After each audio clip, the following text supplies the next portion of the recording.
My name is Jeremy, and I am the host of today's session, and I'm excited to be with you guys. I own and operate a talent management company. We work with talent worldwide, looking for actors and models. And of course, today we are going to talk industry with everybody here. So I hope you guys are excited.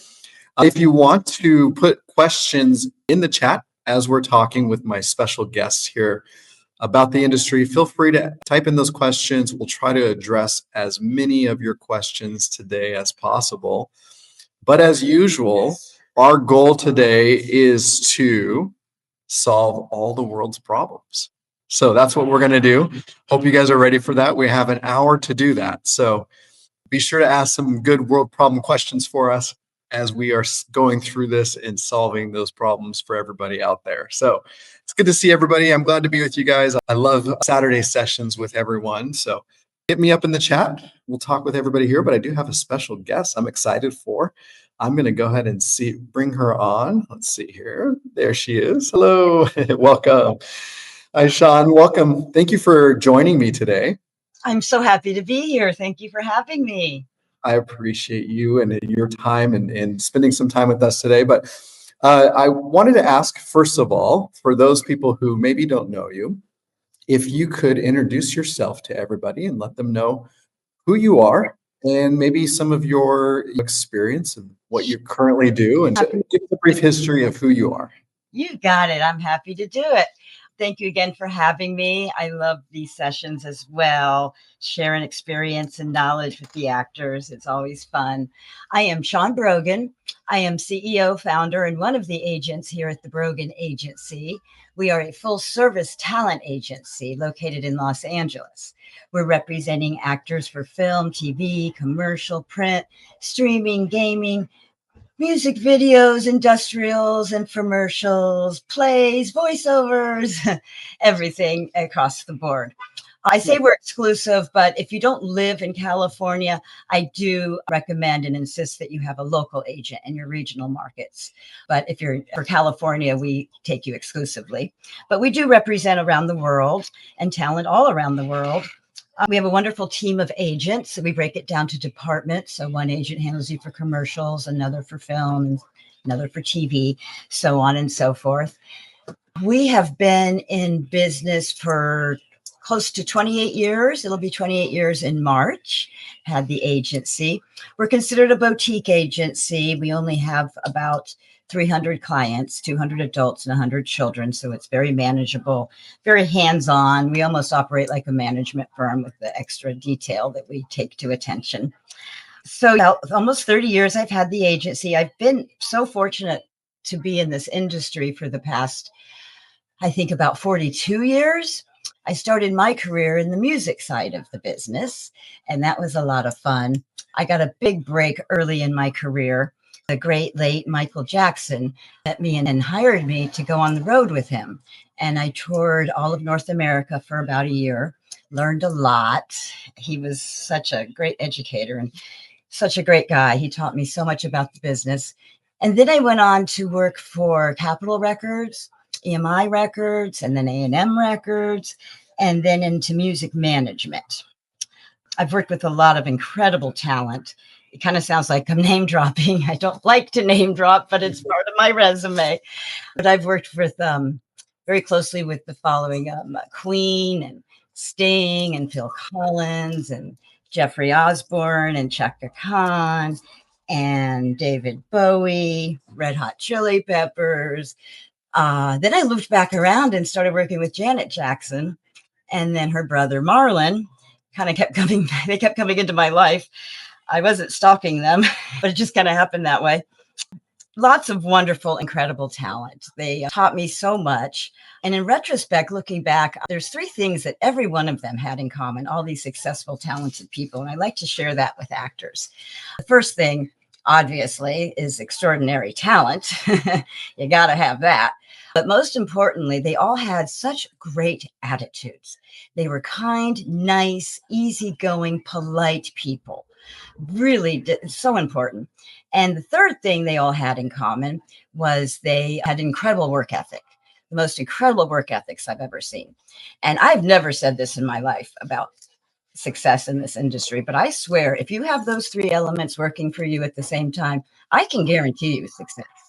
Extraordinary talent, great attitude, polite, no ego, and incredible work ethic. But you need all three of them. You can't have one without the other two. You can't have extraordinary talent and not have a good work ethic. You're just not going to get anywhere. Prince would still be playing guitar in mommy's basement if you didn't have an incredible work ethic. It doesn't matter how talented you are. If you're not backing it up with hard work, we're not getting places. So if you have those three things happening, I think we can make success for you. So we work hard. We expect our talent to work hard. We love what we do. We get the standard for every agency, 10% on gross income. We get paid by your commissions, and that would be 10% on SAG jobs of gross income and 20% of your gross income from non-union and print work. And that's the only way we earn a living. We need our tools to do the job. It's headshots, resume, demo reel, all that good stuff, depending on where you're at in your career. But we do need a demo reel to sell you. These are our tools that we need to get you in front of the right people in this industry to get you success. Well, I love it. We could probably just end the session right there. Just take notes on what you just said, and we are good to go. 45 more minutes all out there. No, that was great. I love that. So you started with music, and it's funny that you mentioned Janet Jackson. She was my first concert I ever went to. I love that. It was the Yeah. days. She was so shy and timid and sweet and just lovely. It was a fun experience breaking her out. The concert I went to, she had an opener, and I was running a little bit late. I thought, well, it's just the opener. It's my first concert ever, but I was like, well, openers are usually like those no-name people that nobody really knows about, up-and-coming artists, and I'll be okay. It's fine. I'm 30 minutes late, no big deal. And I get there, and the opener was Usher. Oh And gosh. and at the time, there was one song on the radio. That's all he had at the time. And of course, when he performed, he's great, right? He's a talented performer. And so I was like, man, I missed this. I was so mad at myself. You never know. Those opening acts are up and comers. They're on the Right. way. Exactly. Oh, yeah. So obviously he's had a successful career ever since, and I'm sure being on tour with Janet Jackson has helped with that. But I want to talk to you a little bit. So you've been in the business, and you're currently working with your agency and talent agency, and you got started. I love how everybody starts somewhere in this industry, and they change jobs and roles until they find the perfect fit, right? And It's insane. You just never know where you're going to end up. I did not start out wanting to be owning a talent agency. It's just the journey takes you to these crazy places. right, that's what I was going to actually ask you. When you first started, I know you said you started way a while ago in the music side of things. What was the goal, or what were you aspiring to be? I wanted to be in the music business. I was a latchkey kid. I came home and watched MTV every day. And I really had a passion for music. It was ridiculous. And I realized young that I better like what I'm doing for the rest of my life because you're going to be doing a lot of it. So I said, there's got to be business behind this music stuff. There's got to be. What do you do? And I decided I want to be in the music business. So here's what I like to tell talent too. Utilize your hometown. What's right there in front of you first. That's your first step, is outgrow your own hometown. So what did I do? I'm in Coral Springs, Florida. I want to be in the music business. What do you do? Where do you start? So I went down to the local venue that had all the acts that would come in, all the big, it was a shed, 5,000 seater Sunrise Musical Theater. And I begged them for a job. I drove them crazy. And they finally gave me a job as the green room hostess. Best job I've ever had in my life. I wish I had it now. No stress. I fulfilled the writer requirements, which was setting up the green rooms, and then I would get them ready to go on stage. The artist would come in. May I help you? I'm here to be your host for the night. And it was just a magical experience, just watching the artist transform from their regular person into the performer that they're going to be tonight. And I did that for 5 years. My boss told me, I'll give you this job. You want to be in the music business? Fine. I'll give you this job. You're to be a fly on the wall. You're not to speak unless you're spoken to. And you just sit there and you listen, and you will learn a lot. And boy, did I. And we worked with artists from Frank Sinatra to Joan Rivers to Billy Idol to any hot act that was happening at the time would go through Sunrise Musical Theater. So I've got so many wonderful stories about all the artists that I worked with. Sunrise. But it was just such a great learning experience. And people ask me, how did you get that job with Michael Jackson? And I used to say that I was at the right place at the right time. And I was, but I realized in retrospect that I put myself to be in the right place, to be seen at the right time. I surrounded myself in the music business of what I wanted to do for the rest of my life. And I stayed there 5 years and just learned and learned. And then one night, my boss was having a meeting with the Michael Jackson people. And he said, oh, wait, they wrapped the meeting. So, wait, we need a girl. We need a girl for a few weeks because we lost her in production. Do you have anyone? And at that moment, Jack Boyle changed my life and looked up and said, Shawn, what are you doing next couple of weeks? I'm like, I don't know. Being young and naive, be careful. I said, at the time, I wasn't sure I was going to go in music business or ad agency. So I was a receptionist at an ad agency during the day, and I worked at Sunrise at night. And the idiot me says, well, I don't know. I have my day job. Thank God the guy was quick. And he says, do your bosses have children? And they said, yes. They said, well, what if we got them backstage passes and tickets to see the Michael Jackson show? Do you think they'd let you off? I said, yes. I think that'll work. Those bosses yelled at me. They're like, what is wrong with you, girl? You have opportunity knocking on your door and you're worried about this stupid receptionist job. Are you kidding me? Anyway, so after my 2 weeks, I worked so hard. I got a knock on my door from Michael's security guard. We called him the Glove. And he says, the Glove wants to see you. And the Glove wants to see me. Oh my God, what have I done? In the golf cart. And I was dying. I'm just, what have I done? And he said, just calm down. So he takes me to Michael.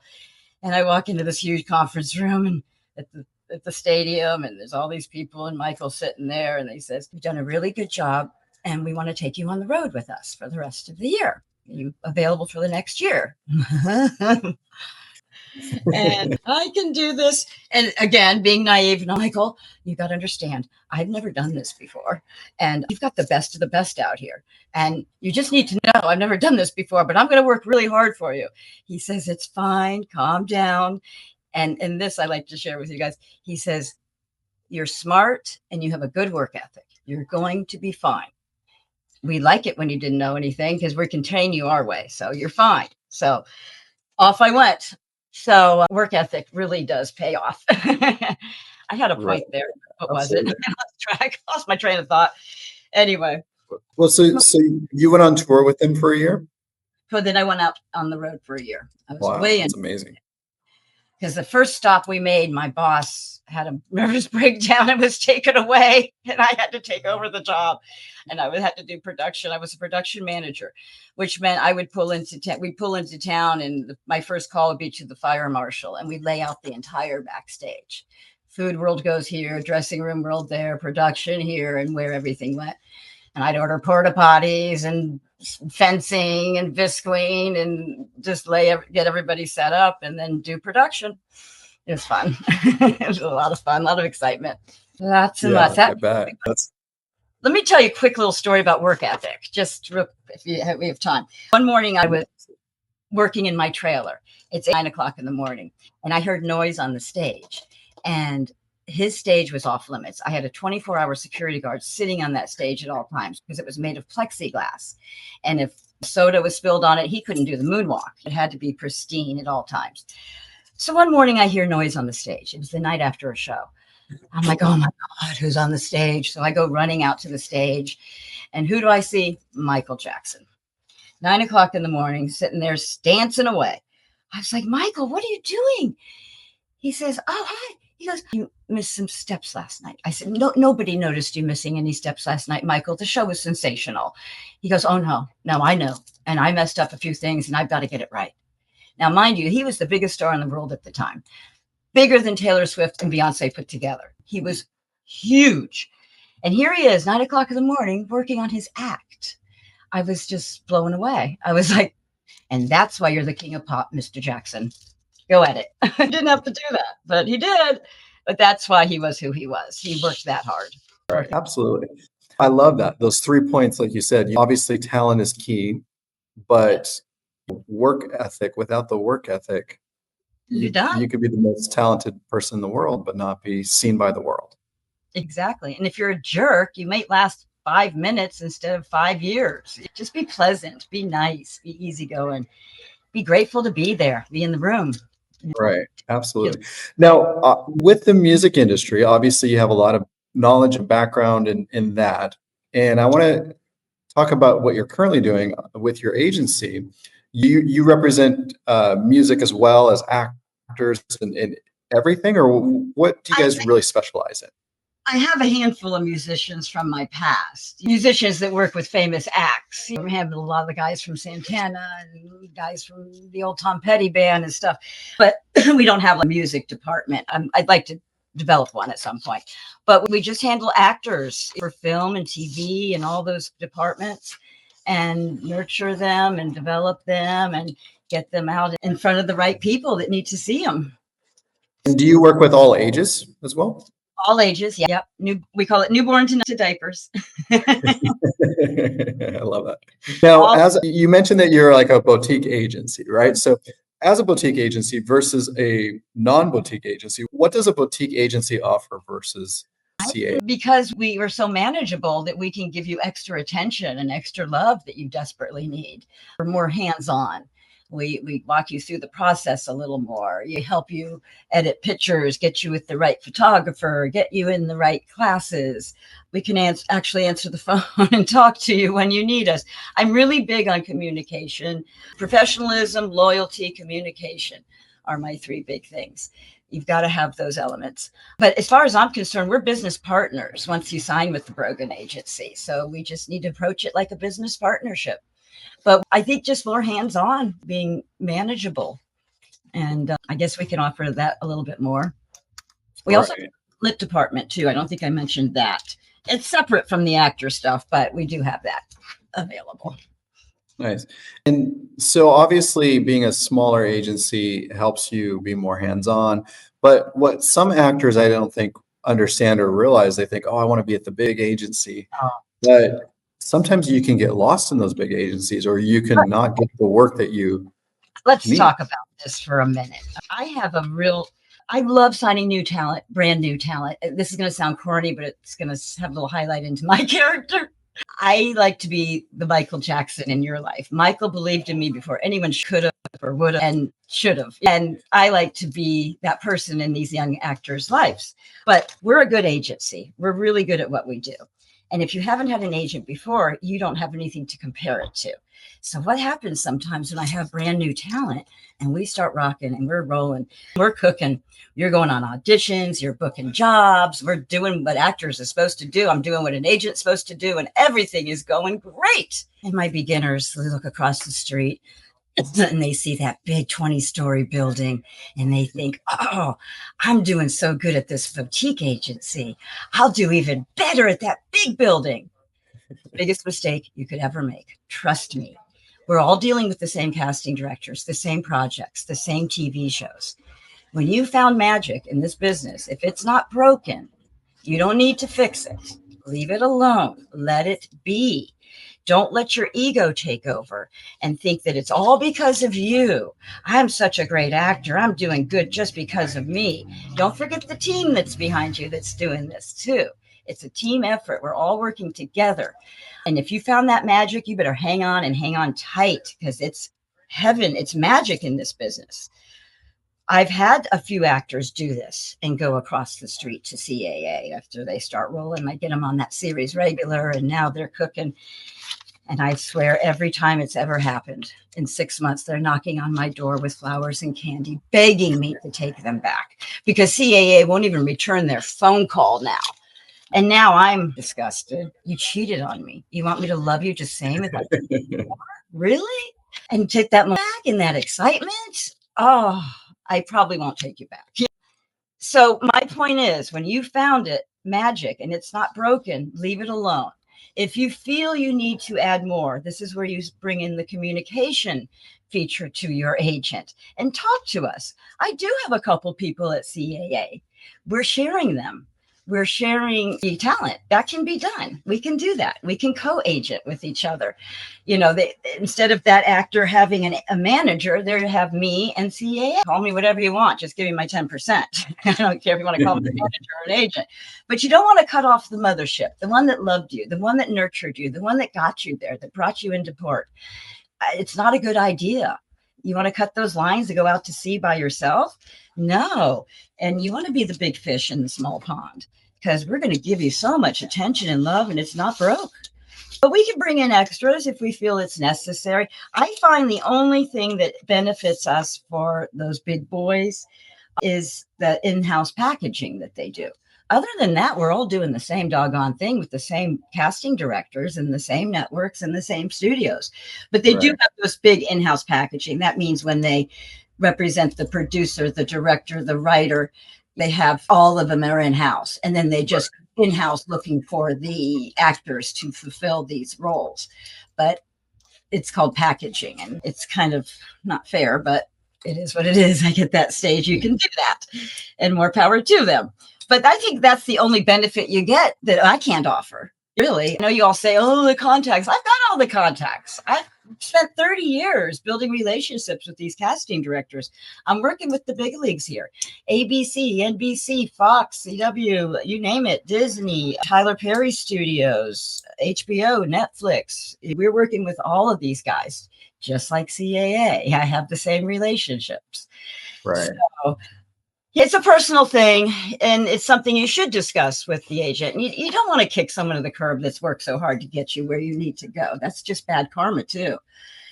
Heard of Emma Fitzpatrick? No, you haven't. That girl is on her way up, and she pulled the rug out from under us, and now we don't hear from her. She started rocking and rolling and got her some great work, and she decided to have her boyfriend manage her. Within 6 months, her career just went down the tubes.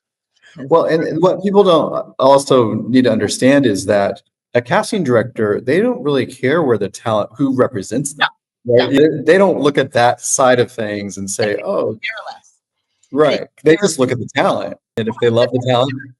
And they don't care if those 3 little SAG words are on the resume either. They're looking for good actors. They don't care if you're union or non-union. They want to fill the role, whatever that might be. Let me tell you, these casting directors much prefer dealing with me than CAA. They flat out tell me, I love calling you. You're nice. It's a pleasure to talk to you. You don't argue with me. I just really argue with you? Who the heck does such a thing? But I spent a lot of time early in my career starting this agency, building relationships with casting directors. I learned that real fast that, oh, they're my source. They're my bank. Let's make relationships with these guys first. And I did.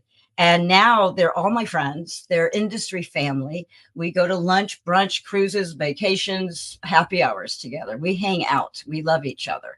And we are industry family. We're tight. But I always tell them, I know them. I have the relationship, but they don't know you. And this is why you need to do your auditions. You have to do every audition. You need to get in the room. There's only a handful of casting directors. They're the gatekeepers. So they need to get to know you as an actor. They need to get to know you. And they do that by you sending in your self-tapes and doing the job that you're here to do.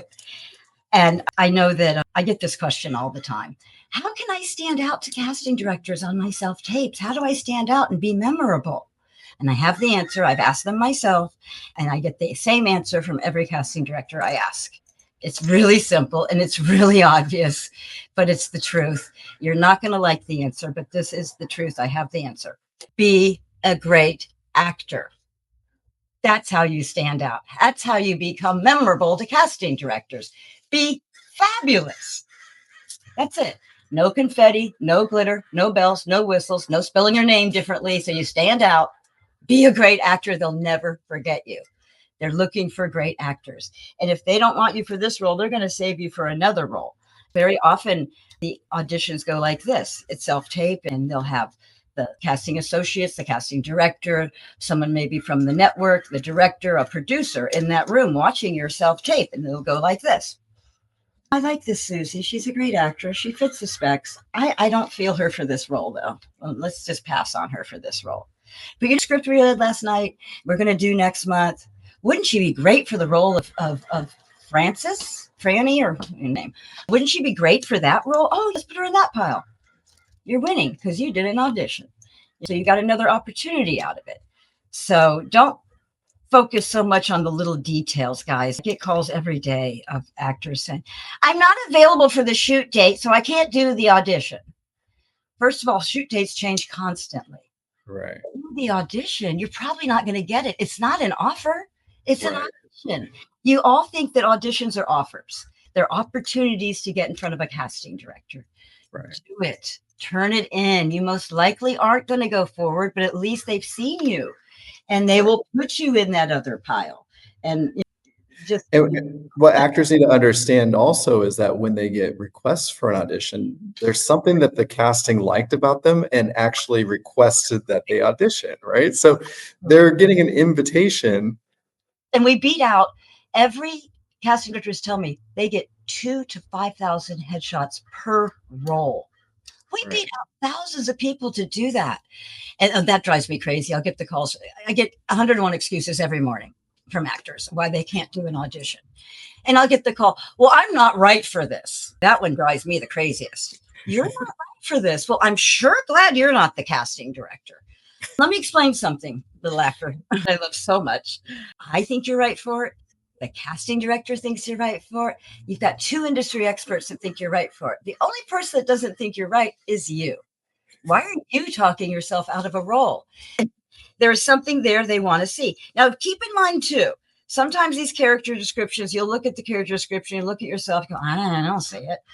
Well, it's not your job, first of all, so don't worry about it. But they may have had a meeting that morning, and they may have said, now we want him. They may have made a big character change in it. And then casting went back through pictures. And then they're bringing you in. So things change. Don't take that word. If it's something crazy, let's juggle and ride a unicycle. Bring that to the attention of your agent that, oh, I can't do that. That's important stuff. That to our attention. It could have been, but that kind of stuff, fine, communicate with. But other stuff, just be glad you have the audition and get in there and do a good job. Be an actor. And that's what actors also need to understand is probably frustrating as an actor to maybe spend a year submitting auditions and not get a booking, right? But what they need to understand is that that is really the job, is auditioning. You're a working actor now. It doesn't matter if you booked it or not. You're still a working actor, and it might take hundreds and hundreds. But look at it as practice. Look at it as a good thing, not a bad thing. You're being called in. They like you for some one reason or another. We were laughing last night. One of my actors, we're keeping a tally because it's like a joke now. He's been called into Grey's Anatomy 28 times. We just laugh. A casting director laughs. I laugh. The actor laughs. We're like, this is hysterical. Really? And most actors go, God, he must not be doing a good job or there's something wrong. No, he's doing fine. They love him. They want to hire him. But for some crazy real reason or not. And there's times where he's booked it where they said, you know what, though, let's just wait for a bigger role because we like him so much. We don't want him in here just to do 2 lines. Let's wait for a guest star. So that's the kind of response you want from casting. Obviously, he's doing something right because if he's been asked 28 times by the same people to audition, right? There's 2 sides. Like this actor, we're laughing, we're making a joke about it, we're doing it, and we just think it's funny. That's one type of actor. Then true story, I had another actor who went in for NCIS with Susan Bluestein about 15 times. I called him again. He got another time with NCIS. And he goes crazy on me. Absolutely ballistic. How dare her keep calling me in? She knows who I am. She knows if I'm not going to go in again. She knows it. Wow. Really? Good attitude. He got dropped because that's just a horrible attitude. You should be about these things. You're winning. Go for it. So you want to just roll with the flow, go with the punches. You don't take it so personally. Really, please stop taking the rejection. They're not rejecting you. They don't know you well enough to reject you as a person. It just went a different direction. There are 101 reasons. This is why I don't drop talent for not booking. Most agencies will. If you're doing everything else right, there are too many factors that go into a booking that have nothing to do with the actor. I had one actress not book the job, and everyone in the room loved her. They wanted her. It was huge. It was a series regular. They wanted her so bad. The producer, the directors, the casting, and network, everybody wanted her except one producer. He said, absolutely not. Why? She's perfect. Nope, not going to happen. Why? She wears the same perfume as my ex-wife. True story. So point is, don't take it personal, guys. Really, it has nothing to do with you. Blame Estee Lauder. It's her perfume. It's too much havoc on your self-esteem. You don't take it personal. On to the next. And Go ahead. and casting may love you, like you said. Casting loves you, they want you, and that's why you've made it through. Yeah. But at the end of the day, it might not be their decision. And they can only choose one person for that role. That's their job, right? So It's not their decision. This is a little wise tale people don't even know. Casting Right. don't make a decision. They're an extension of me. They're on to pitch you and plug you to the network, the producer, or the studio, or the director. They don't make the decision. The network makes the decision, or the studio head makes the final decision. And that's it. It's all there is to it. They recommend, casting directors will pitch you, they will plug you, they will recommend you. They're just narrowing it down for them, but they don't make the final decision. Right. They don't. But they can be a fan. I love it when I call to pitch an actor and the casting director says, "Oh, I'm a big fan of Tom Smith. I love him. I don't think he's right for this, though. He's got the right specs. He's just not right for this. I'm not feeling it." Great. I love to hear that. That means we've booked that room. They know you and they like you and they're looking out for you. And that's because you did all the auditions. Part of the job as the actor, of course, is just to do a great job each and every time, be excited about it each and every time, and build fans. Be in those rooms. Be good every time. I don't care if it's a music video to a series regular audition. You want to do a good job every single time. It's fine. And stop worrying about your competition. You can't do anything about it. They're here to stay. You happen to choose the highest competitive field of business that there is. Ignore them. Forget them. Don't do anything about it. Work on you and your acting skills. Don't worry about that person sitting next to you is going to go in that callback. You have just as much of an opportunity to get that as they do. I don't care if you've seen them on TV 150 times and you're thinking you're just hurting your own head. So just don't worry about the competition. There's nothing you can do about it. But what you can do is be the best actor you can be and get your job done and as quickly as you can do it, meaning auditions and stuff like that. Just focus on you. Don't worry about the others. The reason why I'm a retired actor is because every audition I went to and I'm sitting there, Chris Hemsworth's sitting next to me every time. And I just got so tired of losing to him that so with being an agent and being in the industry all these years, is there a common myth among talent that doesn't have representation that you wish aspiring talent would know? Is there's so something many out there that let me tell you, first thing first, do not take business advice from other actors, please. Only take acting advice. That's their wheelhouse. That's what they know about. But business advice, every time I get the craziest request from an actor, I'm like, oh my God, an actor told you that, didn't they? And they're like, oh, how'd you know? Are you clairvoyant? No, it's insane. It's crazy. They make up crazy, silly little myths. It's the funniest thing I've ever seen. For instance, let's just take one. Your demo reel must be 3 minutes or 4 minutes, not longer. Why? You can make your demo reel as long as you want it to be. Doesn't matter. We got a cool little thing. It's called a mouse. We hit stop and pause when our attention span's up or when we've seen all we need to see. Don't cut your reel in half because it's past 3 minutes. Who cares? Let it roll. Put all your good work on there. It's fine. Doesn't matter how long it is. So there's lots of little mythy things that make me kind of crazy. But just don't take business advice from actors. Take acting advice from actors and take the business advice from the experts like Jeremy and me and others. Well, and also just be careful who you do take advice from. You're getting advice from your competitors. Let's not forget that. Right. Are they telling me the truth about this or is it the opposite? But they just don't really generally know. They're good at acting stuff, but just go through the experts for business advice. Or don't get advice from your crazy Uncle Fred who thinks he knows everything about the business and has never worked a day in his life in the industry. Right? And you think just because they're on TV, they know it. Let's talk a little bit, if you don't mind, something that's really important to us that we insist on, that our actors constantly stay in class. You have to continually work your craft, always. It's like a football player who gets signed to the NFL and he got his $10 million check. He's got his jersey. He's all ready to go. And he says, oh, I got the money. I got the job. I'm not going to work out anymore. We're all going, but wait, you're in the big leagues. You got to work out harder. Right. Same here. When you get an agent, you're with the big leagues now. You're going to be up in front of some of the biggest networks and studios in the world. And you better be ready when they call. So constantly stay in class. with graduation. I just had a girl I graduated last week. She doesn't have to take classes anymore because she's consistently working. She's working at least 3 to 4 days a week as an actor on set. She's practicing her craft 4 days a week. That's fine. Great. You can, now you're getting, I told her you're getting paid to go to class now. I mean, granted, she's a beginner, but she's doing, and don't freak out, everybody.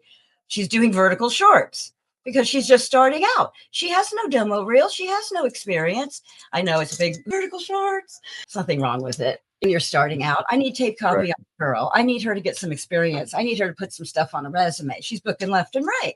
She's having a ball. These are multi-million-dollar studios they're working out of. I know some of the content with vertical shorts is silly and corny, but whatever. When you're just getting started, let's get you some experience. Let me get me some tape copy so I can go sell you to the networks. People, I love, here's another myth that actors make up. Oh, that'll be bad for my career. First of all, let's get a career. I don't really say this out loud to them, but I'm just going to say it to you guys. You don't have a career. Maybe I don't here, but you don't have one yet. So don't worry about it being bad. Second, the only thing that's going to be bad for your career is bad acting. Seriously. Maybe in the old days, nudity or porn would be bad. Nowadays, it's so acceptable. I don't think anyone cares, but I would frown against that. But other than that, what's going to hurt your career? Bad acting. Only bad acting. There is no producer on this earth that's going to look at your resume and go, oh, they did a short film last year. They did a vertical short. I'm not hiring them. No one's doing it. Now, they might look at that and go, oh, look at that horrifying acting job. That will lose you the job.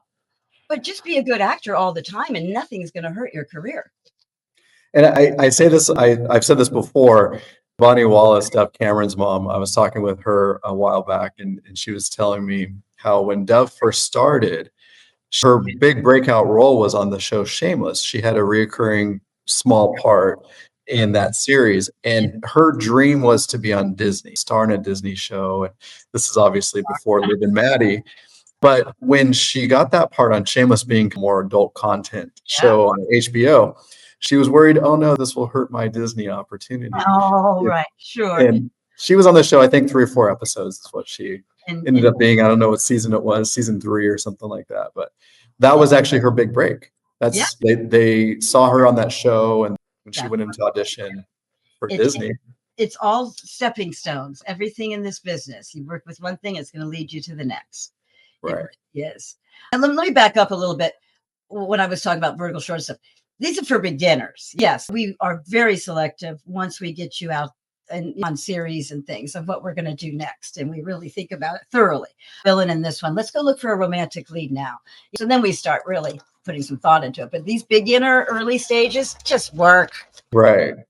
And also be as passionate about the job and the role, even if it doesn't pay a lot, even if it's your first, second, third time on set and it's not a big opportunity, it's a small part.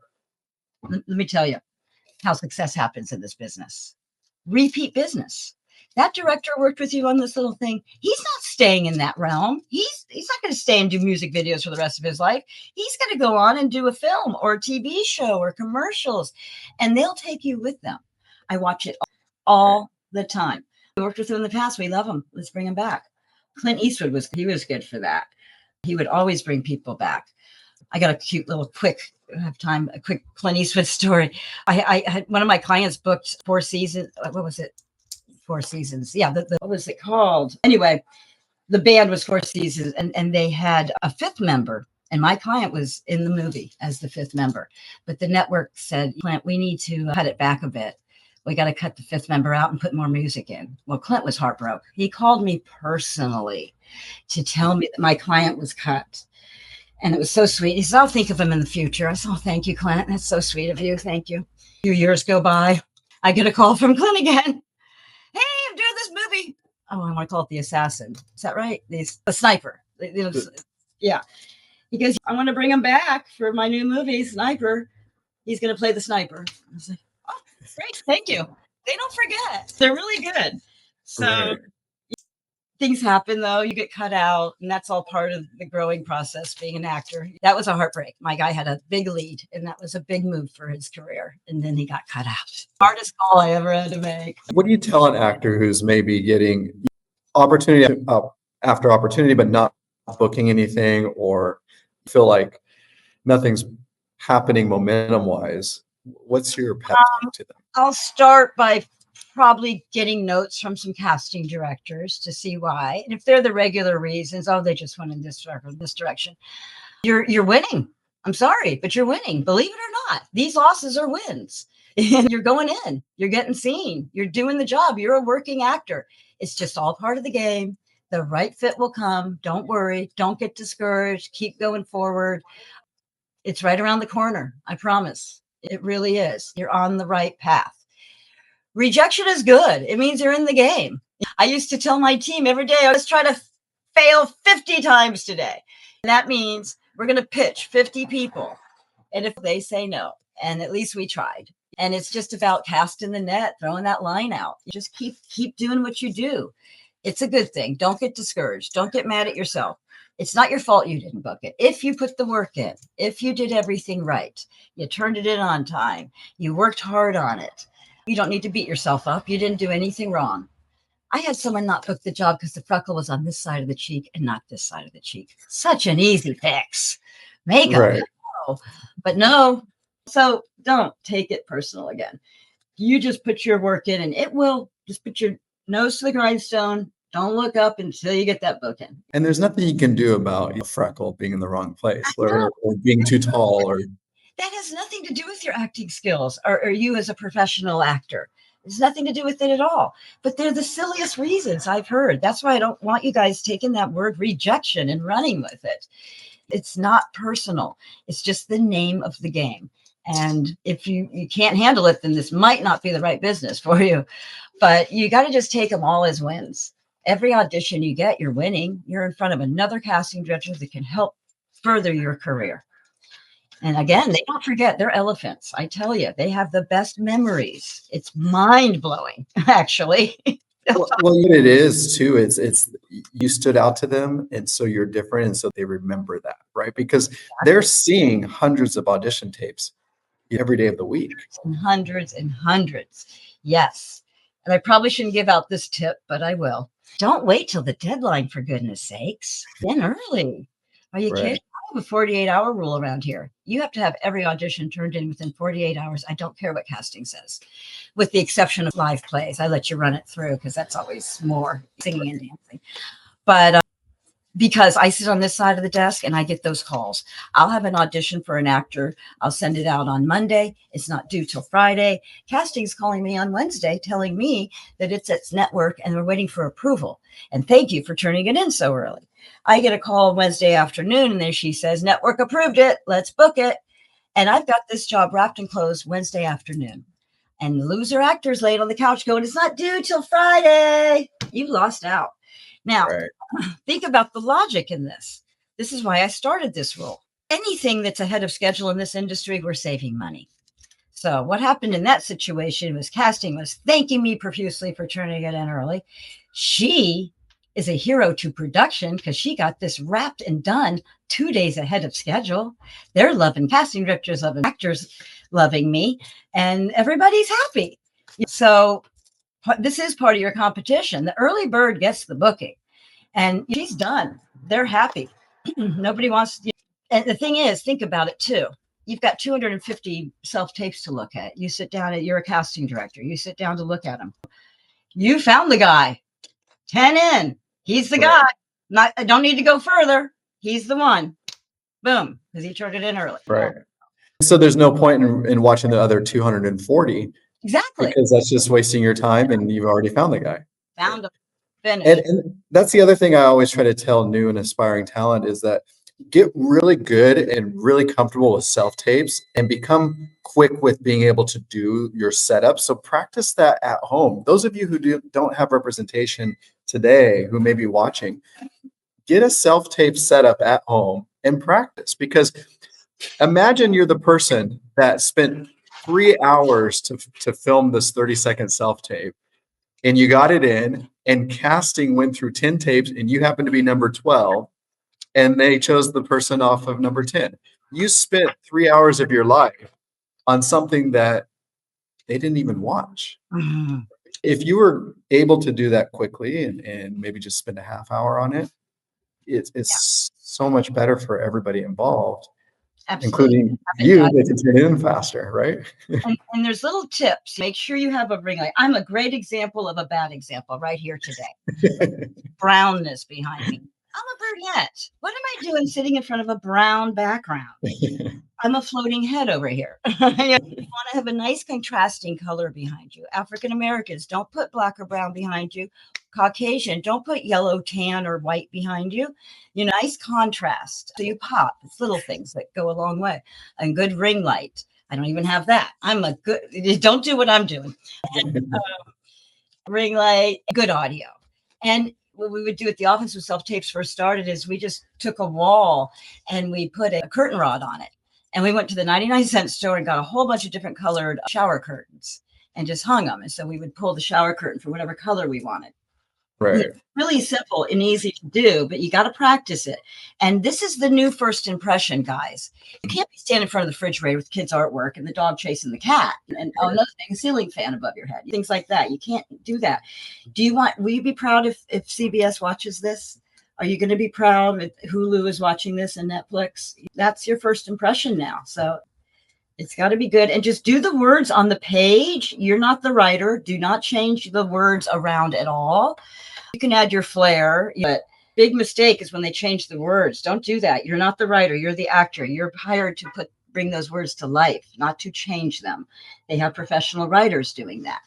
And just stay in your lane. And setting up that self-tape and being good at that, it doesn't take long and it's really simple, some things you can do. But the first time you do it, it's going to take a while, right? The first couple of times until you know what it takes to perfect it. And that's why you practice. Right. No excuse. Practice, write it in your home. Set a little corner aside as your self-taping studio and work on it. Do it. Like you mentioned in your career, you said that you got lucky, but you really didn't get lucky because your preparation met opportunity that became luck, right? Exactly. And I put myself to be in the right place at the right time. right. That's what, acting is all about as well. Imagine if somebody's out there today and they get an opportunity to work with you and you sign them, and then something comes across your desk later on that afternoon that they're perfect for, but casting needs it by tomorrow. If they didn't put in the practice or to learn all these things.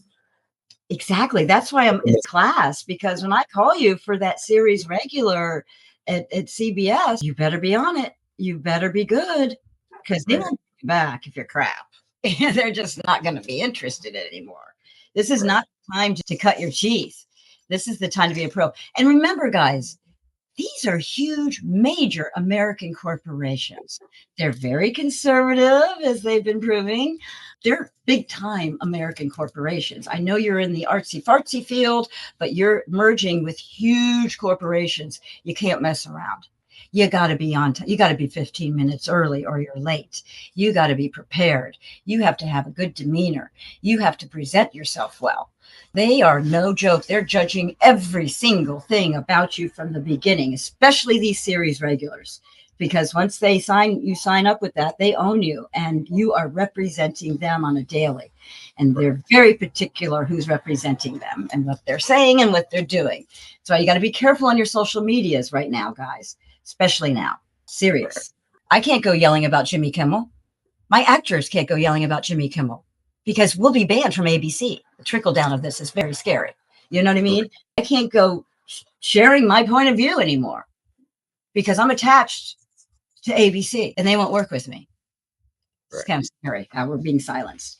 But be careful out there right now, guys, with your stuff, because you'll be representing them one day, hopefully, if we're all doing our job, and they'll be your employer.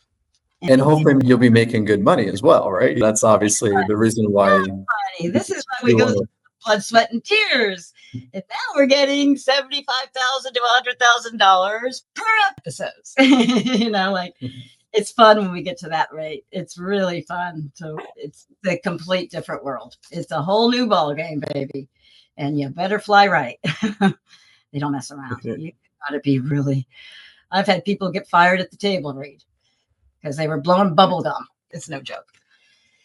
So I would love to sit here for hours and pick your brain, especially about your music past. Maybe we'll schedule another session and we'll talk only music or something.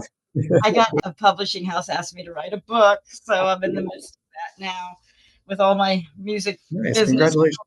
and stuff. So I know it's what have I done? What have I signed up for? Trying to get Well, thank you for your time today. I know that you had a busy weekend, I'm sure. And oh, I'm what happy would to be a way if somebody's out there and if somebody's watching right now and they wanted to get an opportunity to perhaps work with you or your agency, what would you can recommend that they do? Oh, feel free to send us your headshot, resume, demo reel. And we are watching now self tapes of a commercial from home because we have to look at your self taping skills nowadays to make sure it's right. And you can send your materials to Shawn, SHAWN, at the Brogan Agency.com. That's fine. Then me and the team will review it. And if we like them, we'll set up a Zoom meeting with you. And we do probably about 4 or 5 people on a Zoom. And I just run down all our policies and procedures and everything that we expect from you and what you'll expect from us. And that's our new talent meeting, our Zooms now. Okay. And Well, it looks like I'm just checking. It looks like there's about 5 million people watching right now. So you'll get a few. No, just kidding. So make sure if you do reach out, right, to mention that they got your information for watching us here today. And yes, thanks for joining everybody.